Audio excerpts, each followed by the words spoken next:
Hi, welcome to the webinar on Screencastify and uploading videos to YouTube.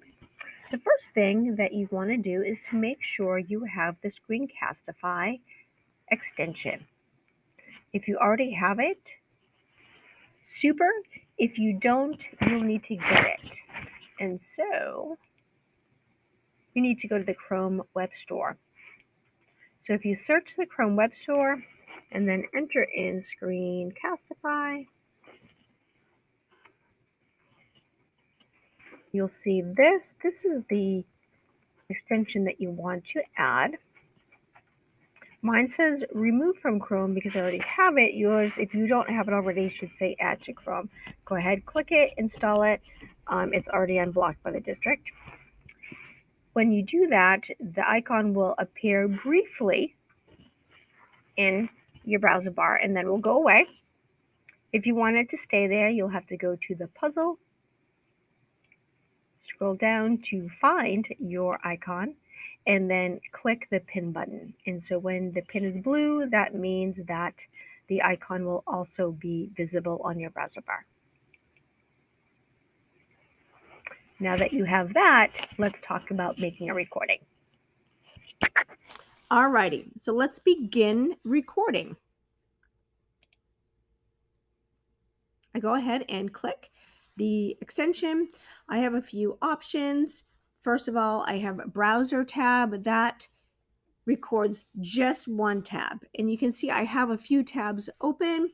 If I pick browser tab, the one that says untitled map is the only one that will be recorded. So if I do jump to the YouTube tab or the new tab, the recording will stay on the map. It will not travel with me. Desktop is the choice that you want if you want to record multiple tabs. This one will travel to other tabs along with me. And webcam, well, that shows no screen, just you. All right, let's jump down to show more options. We have a 3-second countdown, and we do have wonderful drawing tools to annotate with, and I will talk about those soon. All righty, let's get started. You can see that a little picture within a picture is popping up in the lower right-hand corner. Hey, there I am. Some people like being in the video, some people don't. So if you don't like it, go ahead and press stop webcam right here. And you can see that that little insert has been removed. Alrighty, so down here is the toolbar, and I'm going to lift it up. It is movable and collapsible. We have a pause button, and this is the end recording button. And then we have some choices to work with. The first is the mouse. If you click it, the default is that pinkish circle, but you do have some other options. The focus, the classic cursor, and fireworks, which is pretty fun. All right, I'm going to go back to the circle and press Save Mouse. I have a pen to annotate and a few color choices. So I can write and annotate or circle if I choose to, and with a click, I can erase. I have a rectangle, so if I wanted to, I can just kind of box a certain aspect of the map or whatever you are recording. Clear back, and I do have some stickies and an eraser if I want to just erase a small part. So that's our toolbar. Now that I've gone over some of the aspects of Screencastify, I'm going to end my video. So up here in the extension, you can see that there's a red dot. That means I'm recording, and I can click this button right here if I want to end it and save it, or the trash can if I want to eliminate this altogether and start over. So I have stopped the video as far as the recording goes, and then you can see that it's jumping all the way to this perspective, which is the kind of watch page, the landing page after you record. So I am going to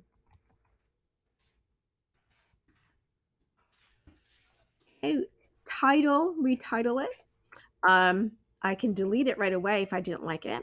If this is fine, I can click this. And now I have copied the link and I can share that with teachers or students. You can see here it says show share settings. So just like with Google, there are permissions. Once you click copy share link, the video does go from private to anyone with the link can view. You can share it directly to Classroom if you choose. And if you wanted to export it to YouTube, you can look in this area. I'm going to come back to this because I do want to identify some other areas. One, the video is always unmuted when it comes to this landing page. Over here, whenever you see 3 dots or 3 lines, it means more options. And so if you're ever looking for one of your videos that you have created, let's say you created it and then had to go home and then wanted to do something with it, and you're like, where are my videos? Click that icon, click the 3 dots, no 3 lines, and then click my videos. And that will take you to your library of videos. All right, so I do want to bring your attention down to this timeline, or I should say progression bar. You can see that there are scissors on either end. Those are used to trim. So you can take a few seconds off the beginning or a few seconds off the end of your video. And to do that, click on your scissors and slide until you want, until you find the location of where you want to trim. And I can do that as well at the end. Sometimes you have extra time at the end that just needs to be cut off. Okay, so kind of like what I have right now, and I'm going to save, trim. I do want to trim, I'm fine. It doesn't take very long. As you can see, it's letting me know how much time is needed to finish. Done. Success, your video has been trimmed. Awesome. Let's see if the editor works. I have created a video, and now I'm going to click on Open in Editor to go into the editing aspect of it and to make some magic.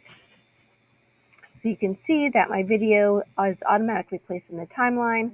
If I want to, I can go to Add Media, upload videos, whether they're Screencastify or not, from my computer, and do the same from my Drive. And if you go into Drive, you can also click on your Screencastify folder and grab videos from there.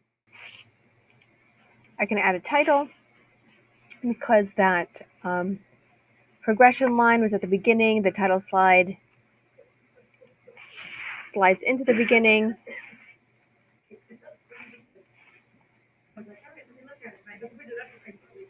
All right, I can change the title box. I can delete. I can highlight and customize with fonts and size and the other customization tools that we normally are used to. And then I'm just going to hit done. So I have that right here at the beginning. We can cut the section in the middle if we needed to. So I know that I have a huge section in the middle of this video that needs to be edited out. And so you do have to click on the segment that you want to edit and then click cut and then find the other section, that end point. Press cut. And now this section right here in the middle, I'm going to highlight and then delete. Other really interesting features are zoom and blur. So I've highlighted the second piece and I am going to click on zoom. It just kind of pops there. So now I have to put it where I want it. I can customize the transition speed and the length that the zoom is on the screen by clicking and changing it within the timeline.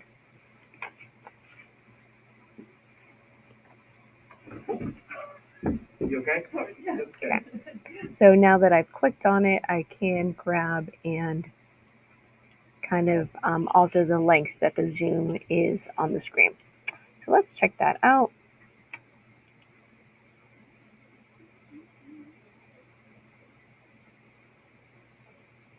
Here we go. Another feature is blur. I'm going to go to the end of my video. I want to blur this out. I could just trim it, but I want to show blur. So I am going to highlight this section, click blur, and you can see that I can now place the frame where I want to put it, and it works just like zoom. So I can move it where I want it on the screen, and then if I don't like the length that it's showing up, I can change that down here in the timeline.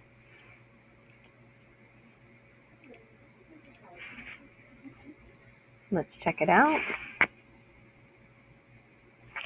Yeah, so this is a situation where I'd want to lengthen it. Okay. I can add text.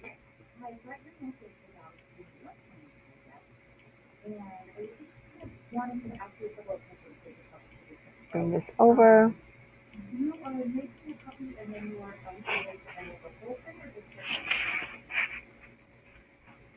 And see that the bold, the text is bold, big, and it needs to be customized. So I can change the color and I can change the size. Okay. And then I can dictate where it is in the video and how long it pops up.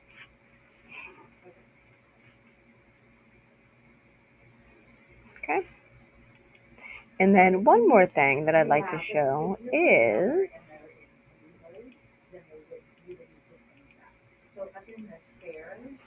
let's do this. The crop.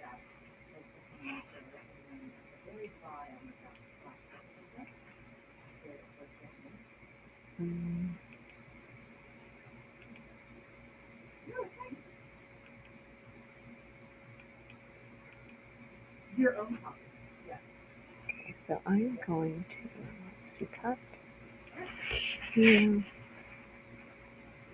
I'm going to cut here. All right.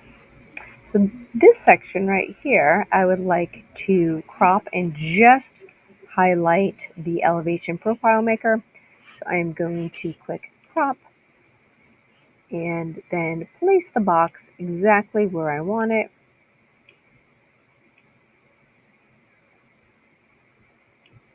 And for this segment, all we're going to see is what's inside the orange box.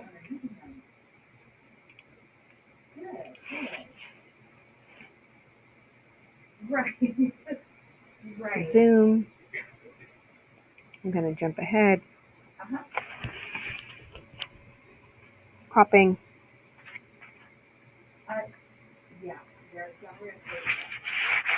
What did yours say? Right? Goes back. I'm going to jump ahead.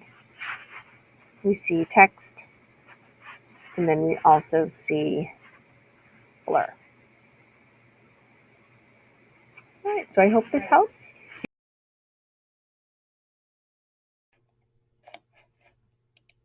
Okay, so now we are going to talk about exporting the video and then uploading it to YouTube. So in that lower right hand corner, you can see export video. I'm going to click on the drop down and I have some options. One is you can export a GIF, which is pretty cool. So if you wanted just to make a GIF, you can use Screencastify to do that, and GIFs can be inserted into Google Docs and into Google Slides. So just a plug for that.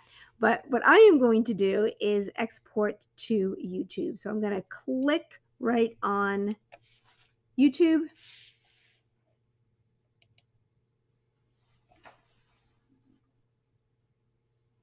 For right now, I do see this export to YouTube. I'm going to use that in a second.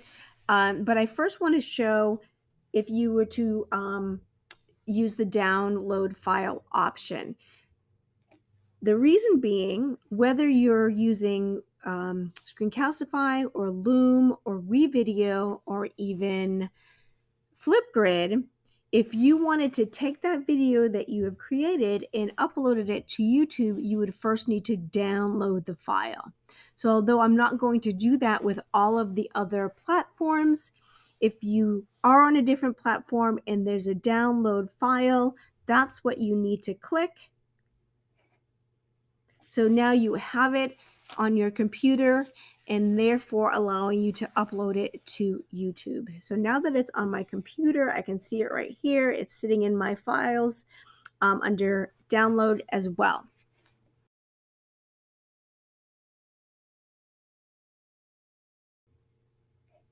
This is what you see. And in this section are all the videos that you may have either have watched recently or are being promoted for you. What's important though is this symbol right here. This is the upload video symbol. You can find it as well if you go on the left-hand panel and click your videos. And you can see that that icon is there as well. And when I click, I get upload photos, videos as well. Okay.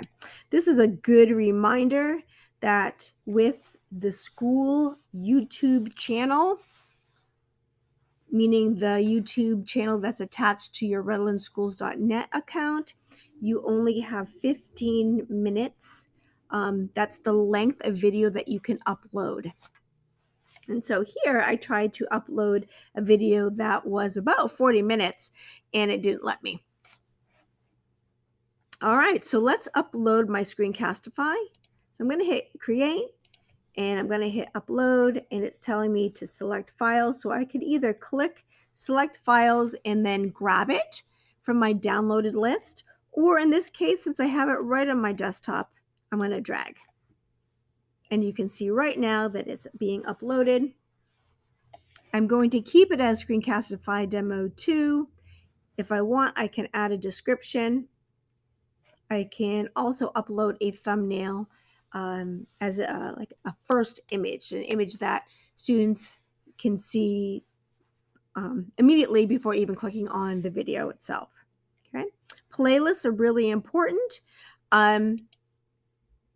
I am going to select training videos for this and then hit done. This is a key question as well. Yes, it's made for kids. No, it's not made for the kids. This, I'm going to say no, just because I'm using it as a training tool. That doesn't mean it's restricted for kids. The audience for this is adults, but there's nothing nefarious in this video, so it's safe for kids, but just the audience is for adults. Okay. And if I wanted to restrict it, I could, but there's no need to restrict this video It is safe. The content is fine. It was just my initial audience was for teachers. So now I'm going to scroll down a little bit. And the other item that I want to draw your attention to is category. The category for me is education. That's what I've set it to. All of these categories are choices. I suggest sticking with education because education is unblocked for our district. So some of these categories in this list are unblocked and some of them are automatically blocked. So I will say film and animation and music are always blocked, but sports, travel, and education, I know off the top of my head, are unblocked. So if you don't want to have to worry about getting your own videos unblocked by the district, please use the category of education. That is how GoGuardian filters YouTube content. All right, so I am going to click next. Here, I'm not going to add an end screen or cards. I'm going just to click next. Right now it's checking for copyright issues. Sometimes your video, if you're using music, might be flagged because of a song that you picked and you just can't use that song. In the video, you'd have to find other audio content. Mine passes. And right now I'm going to say it's unlisted. That just means my students or teachers within my district can see this video. It doesn't need to go worldwide. I mean, that's fine. You could pick public as well. But anyone with this video link can watch your video. That kind of allows a smaller audience to watch your video as opposed to anyone on the internet finding it. All right, I'm going to hit save. And there's my link right there. Click the copy icon and then I can post it in Google Classroom if I choose to. And then here it is, it's popped right up. And so if I need to edit any details, I can go right here. If I want to grab a shareable link, I can click those three dots as well. On the left-hand panel, I want to draw your attention to playlists. This is great. Playlists allow you to compile a group of videos and then share that group with your students. So I have one right here for GIS Day. When I click on it, I should have 3 videos right here.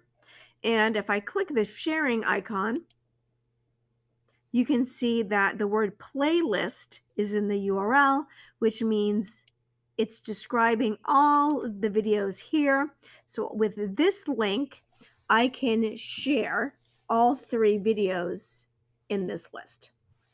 And so you could have playlists for different classes, for different units, for different topics. It's great and a nice way to share a group of videos with a class.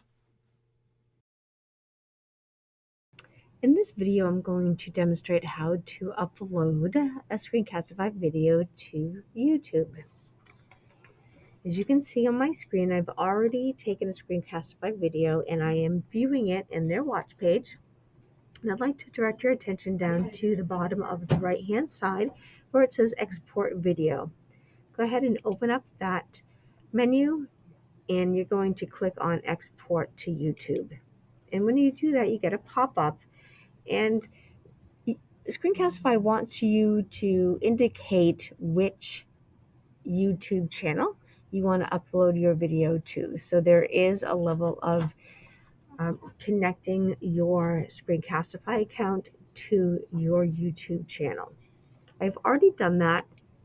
And so I'm going to head and selecting the account that I want it to upload to. And I don't want it to be private because I do want to share it with students and teachers. So I have 2 options. I can make it unlisted or public. Unlisted means that I can copy the video and share it with people, but people outside of Redlands Unified or outside of who have the link cannot search and find that video. I'm going to make it unlisted. Here's my title. I can add a description if I want to, and then hit upload.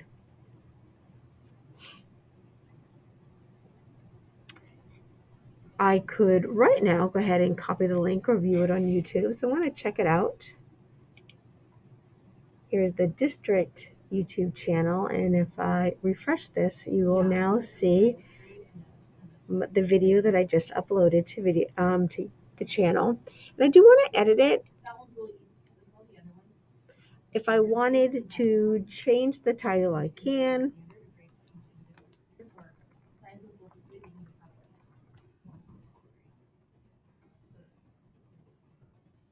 That's a little bit more descriptive. I can add a description. I can select a specific thumbnail that I want to display as the initial image. I can add it to a playlist if I choose to. I could also select if it's made for kids or not. And since I made it for all of you, I'm going to select no, it's not made for kids because I was making for adults. And so when I scroll down after clicking show more, I do want to make sure that the category is education, because within our district, education, that category is already unblocked. So if you have that particular category selected, then as soon as you upload your video to YouTube, students will have access to it as long as they have access to the link. I'm going to go ahead and save. All right. At this point, that's pretty much the end of this webinar. Thank you so much for hanging out with me and learning about Screencastify and YouTube.